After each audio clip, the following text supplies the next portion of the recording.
Welcome back to the Dershow. Um, I want to continue the conversation we had yesterday about the district attorney of Fulton County, Fani Willis, and her uh, boyfriend, special prosecutor, because I really think that has an enormous impact on our perception of justice, the criminal justice system, and the cases, particularly the case in Fulton County against Donald Trump. Look, I think there's enough there already to disqualify the entire office. Look, what do we know even before the hearing begins? We know that there is currently a sexual relationship between the special prosecutor and the district attorney. We know that they went on trips together. Um, we know that at least some of the bills seem to have been paid by the special prosecutor, giving a financial benefit possibly to Fani Willis, although she claims that they went Dutch Treat and they paid their own way. That obviously will come out during the hearing. We also know that Fani Willis, early on, before any of this happened, said she had a policy that she would never date anybody in her office because it has such an enormous impact on the relationships within the office. For example, she's the district attorney, she's elected, she's supposed to supervise um, her special prosecutor. If he goes over the rails or does anything wrong, she's supposed to rebuke him or fire him. Well, does she have that perspective when she's in bed with him? So I think there's enough there already, certainly to disqualify the two of them. But then we have this added factor, which is the smoking gun, and that is they have both made statements which, if false, would subject them appropriately to criminal prosecution, bar discipline, and a range of other sanctions. Maybe they're telling the truth, but they are saying that their sexual relationship didn't begin until after she made a decision to appoint him. In other words, the decision to appoint him was completely independent of their sexual relationship. She admits they had a relationship, but it didn't turn sexual until afterward. Now, that's a hard argument to make. It's hard to prove, hard to disprove. I mean, this is not a situation where they just met one night and decided, wow, we were meant for each other. Some enchanted evening, you will meet a stranger. You will meet a stranger across a crowded room, and you will know. Da, da, da, da. It's not a some enchanted evening moment. This is a friendship that evolves into a sexual relationship. So, what's this hearing going to be like? My God, is the judge going to allow testimony about how the relationship developed? On such and such date, did you kiss her? Yeah, but that's it. Did you hug her? Did you? When did you? Do we really want to hear all that? Um, and will we believe it if it comes from only the two of them and they're describing their kind of intimate boudoir relationship and how it developed from a friendship into a sexual relationship? Or should we just presume that a relationship that ultimately became sexual, admittedly, must have had a sexual component earlier? You know, how do we define a sexual? Are we going back to Bill Clinton land? What is a sexual relationship? Does it include oral sex? Does it include this? Does it include that? Is that what the hearing is going to be about? This is going to, and he doesn't want to turn it into a circus. My God, this sounds like a circus, but how do we avoid that? I mean, he filed, as far as I remember, an affidavit under oath, subject to perjury, saying that they didn't have a sexual relationship until after the decision was made to hire him. She, I think, represented that to the court. I'm not sure she did it under oath, but that certainly constitutes disbarable conduct if she, in fact, told the court, look, I didn't have sex with the guy until after I hired him. And it turns out that it's not true. And who's the witness against them? That's interesting. There is a witness who was a former law partner, but also was in a legal relationship somehow with the boyfriend, with the special prosecutor, with Nathan. So, uh, is he going to be allowed to testify? Is there going to be an issue of lawyer-client privilege? Obviously, lawyer-client privilege doesn't generally cover sexual relationships, but if the nature of the legal representation was, hey, I need to retain you because I'm having a sexual relationship with my boss, and that might be covered by the lawyer-client privilege. So this is going to be a fascinating hearing.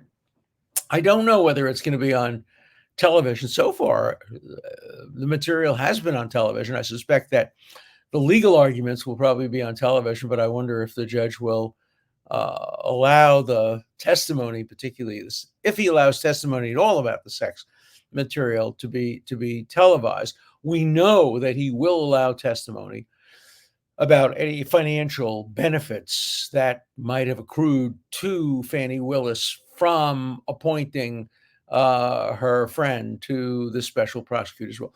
Will we also hear testimony? Why him?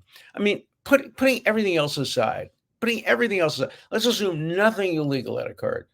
Let's assume that everything she said was truthful. Let's assume that they went Dutch treat. Let's assume all of that is true. I don't necessarily believe all of that's true, but let's assume all of that's true.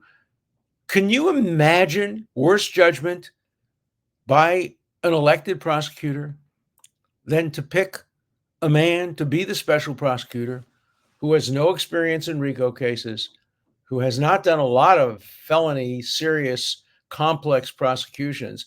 I mean, this is the kind of case you need a world's leading expert. And who does she hire? Her friend, maybe her sex mate, maybe not, but her friend, to do this job. This is the most important case in the history of Fulton County. This is the most important case in her history, in her life. And she goes around appointing this guy to do the job, putting aside every legal and moral and ethical issue.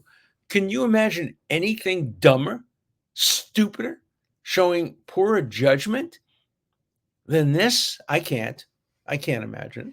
So here we have a situation where we're gonna have a hearing where the public is going to know the results of the hearing. We may not know everything about the hearing, but we'll know the results of the hearing. And the issue is, will this destroy the case? Will it create a situation that requires the case to be started from scratch? Now, there are various possible remedies that could occur. Let's assume worst case scenario. Let's assume the judge believes there was a sexual relationship, that it preceded the hiring, that there was some financial benefit, and he disqualifies her and him. Next question is, does he disqualify the whole office? Or does he allow the office to continue under the leadership of the, say, deputy district attorney or assistant district attorney, and allow some of the same lawyers? Remember, there's another lawyer who is paid less than this lawyer, but another lawyer who is involved in the case. Do they allow him to take over, or does the judge say, look, enough's enough? We're taking this case out of the district attorney's office in Fulton County. We have to bring in another district attorney's office from the adjoining county to analyze the case and to decide whether or not the case should be brought at all, and if it's to be brought to prosecute the case. I don't know what the judge is going to do, and there's no precedent for a case like this. So, already remember, Fani Willis was disqualified from a previous case where she had attended a fundraiser for the opponent of the person she was prosecuting, and it was decided by the authorities that she couldn't proceed, and the case had to be tried by a different person. That may happen here as well. We just don't know, and the question is open.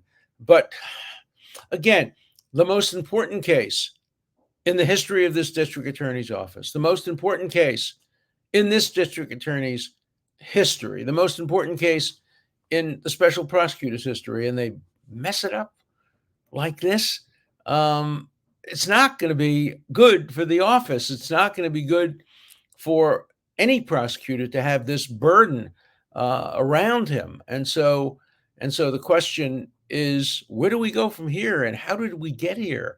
And does this have an impact on generally how Trump looks to the public? Does it have an impact? Let's assume this case is dismissed on other cases. Remember, he has a similar case, an almost identical case, a similar case pending in the District of Columbia. That case will go forward. One more point about this case, which is it irony? Is it just, again, points to the absurdity? What is Trump and his formerly 18 co-defendants, now down to what, a dozen or so co-defendants, what are they charged with? Well, among the things they're charged with is lying to courts and lying to legislatures and telling lies in legal documents.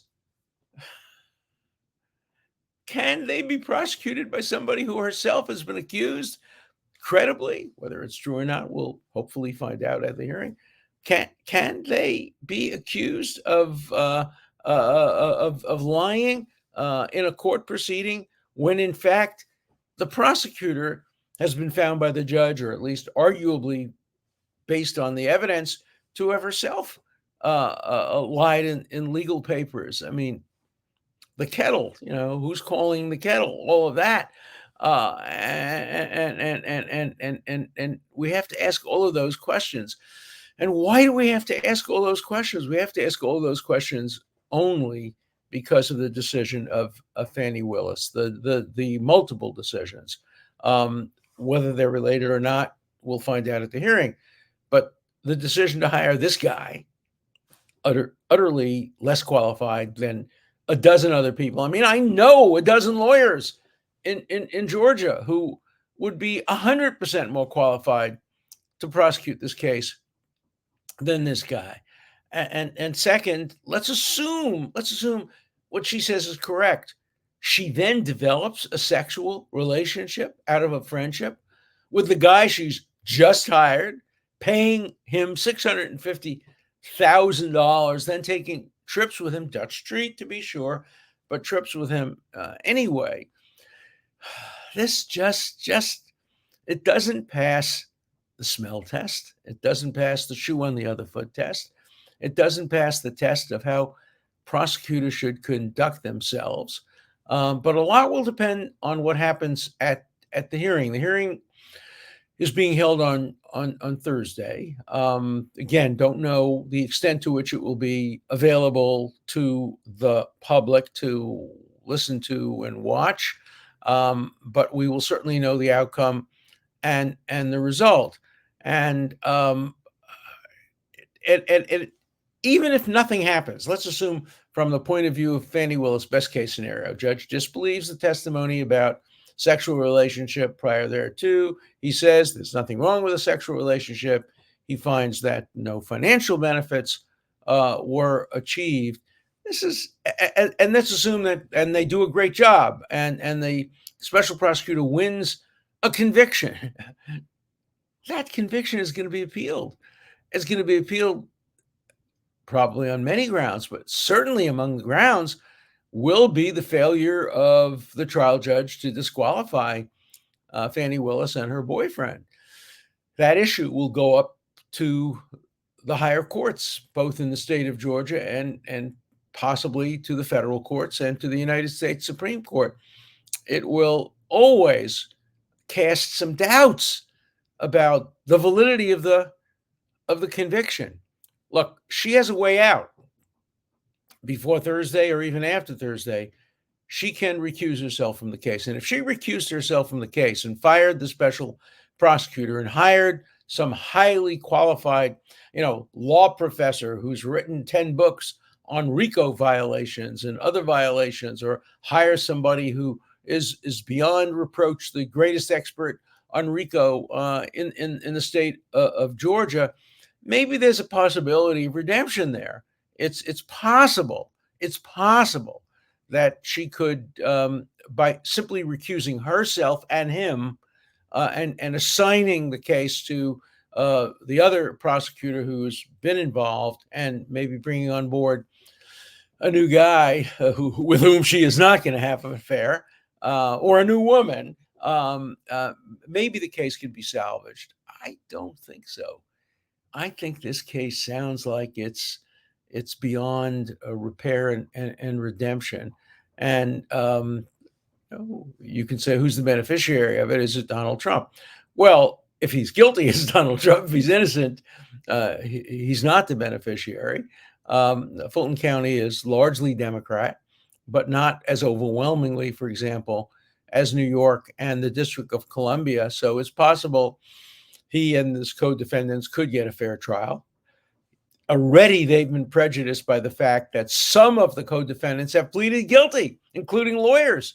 They're going to withdraw their pleas if the judge finds that there was a disqualification here or a violation of ethical rules. So Fani Willis may lose her guilty pleas as well. Now, with the guilty pleas often comes a promise to cooperate. So does that weaken the case even more if she loses not only her convictions that she's already obtained through guilty pleas, but if she loses a willingness of co-defendants to cooperate? They're usually the best or among the best witnesses, although their credibility can be questioned too if they were given a benefit for their testimony. But what a mess! What a mess! And a mess based solely on what's going on. CNN is about to do a series. I haven't seen it. I don't know if it's been on yet. I'm not a big watcher of CNN, about scandals in America, the United States of scandal with Jake Tapper. And obviously they include all the obvious ones of elected officials who have had to leave office based on scandal. Wow, what about this one? She may not have to leave office. She may not even lose her reelection bid. Don't know what the politics is down there. But I can tell you one thing. I have never seen a DA screw up as badly as Fani Willis, even if the worst case scenario doesn't come to be proved, and even if her best case scenario does come to be proved. There's no way she comes out of this thing looking like a legitimate prosecutor. I mean, one of the biggest problems that we have in our country today is people legitimately and understandably don't trust our legal system. They don't trust prosecutors. Of course, they should not be trusting people like the District Attorney of New York and the Attorney General of New York, who gave me the title for my book, Get Trump. I mean, obviously, the reason I wrote a book called Get Trump is because here you have district attorneys and U.S. and attorneys general who are running for office on the Lavrenti Beria Joseph Stalin exchange of show me the man and I'll find you the crime.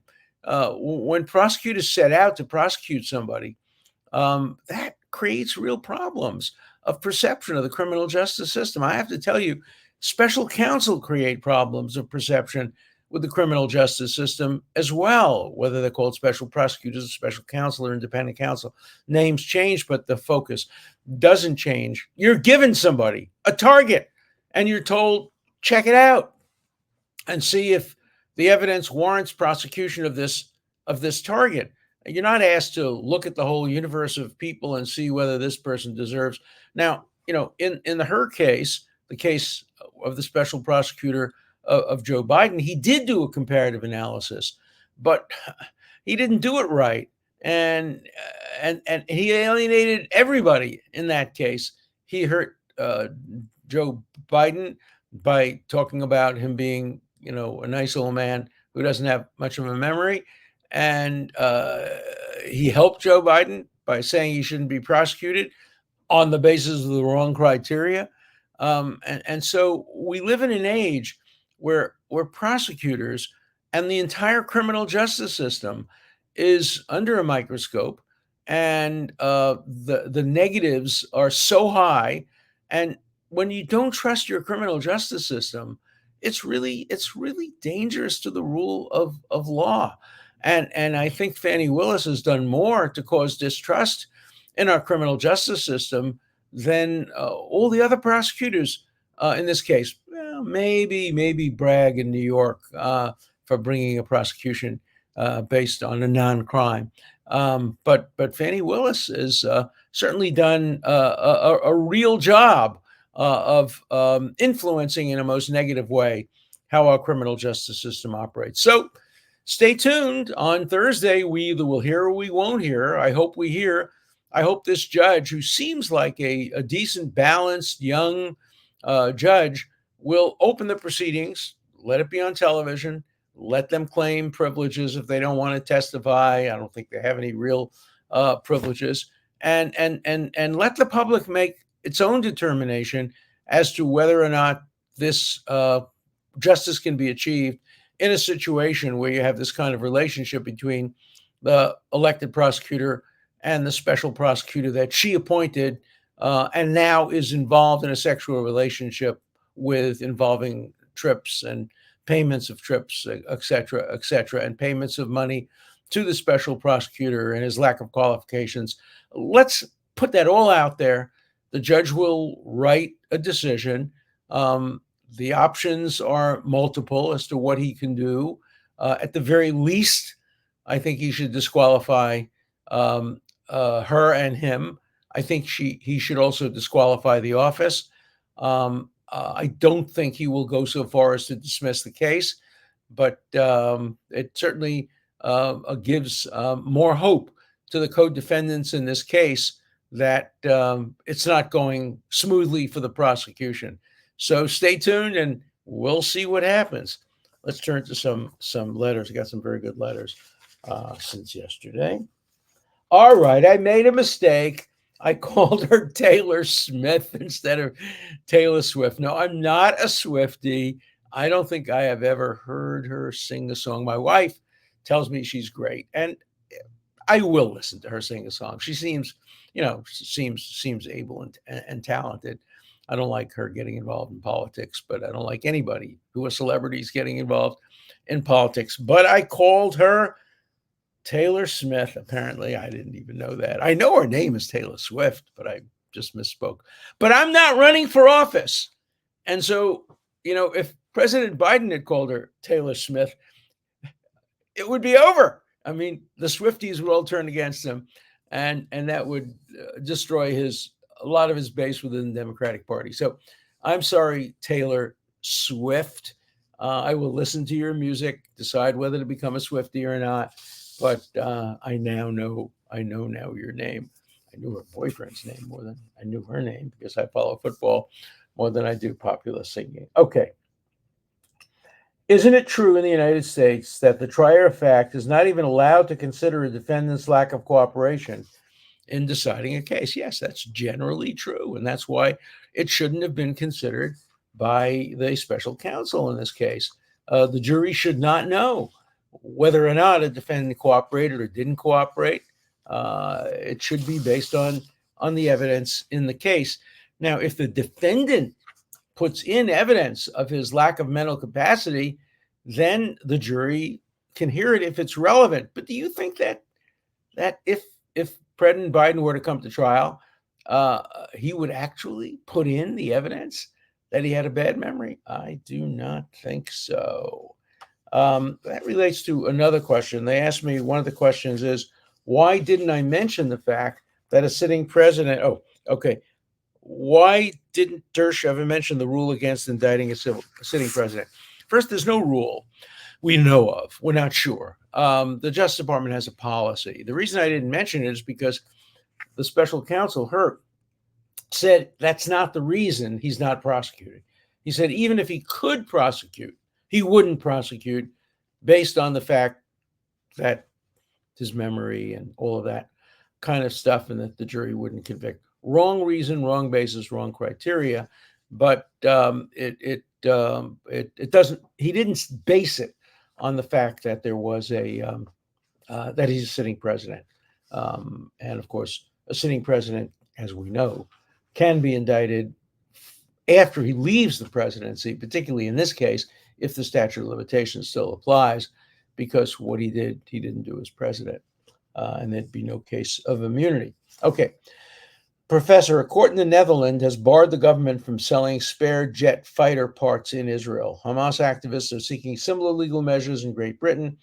Does Israel have any recourse against such action? Well, they certainly have recourse in the countries. It's outrageous that allies of the United States, that NATO partners would refuse to sell spare parts to a democracy that's trying to defend itself. Israel's not part of NATO. That's always been something that's been up for consideration.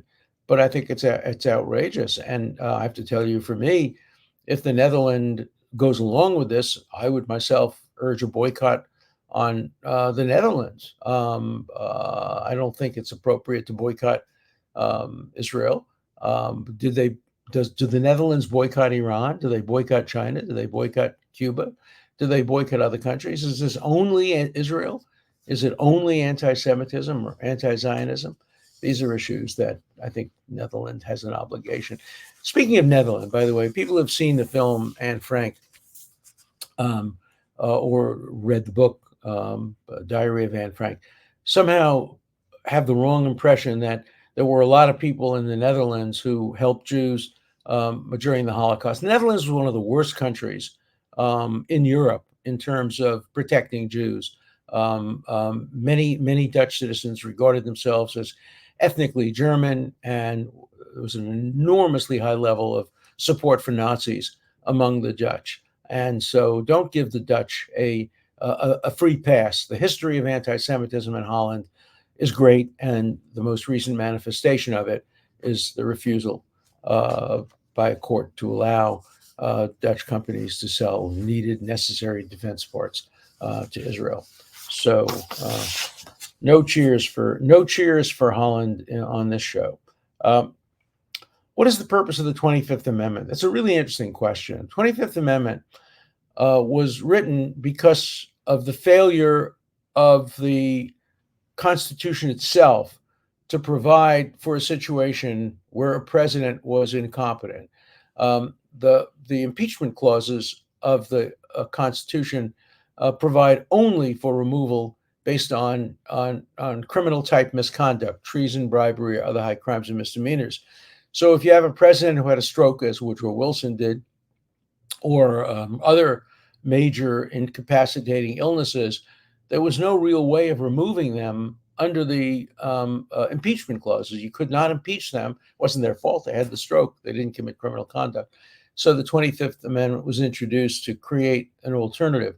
Now, the 14th Amendment did not create yet a third alternative to be able to get somebody not to be able to serve as president because of insurrection. That was, in my view, limited to the Civil War and subject to rescission by Congress, which was done in a number of instances. So, we live in interesting times. I'm looking forward to the hearing on Thursday, not for prurient interest, not for circus, but because, I taught legal ethics for 35 years at Harvard, and I care deeply about the integrity of our judicial system. And I want to hear the evidence. I want to know what, in fact, Fani Willis did and didn't know. And once we hear that evidence, we'll all be in a position to make a better decision about how, if at all, the case should proceed. See you tomorrow.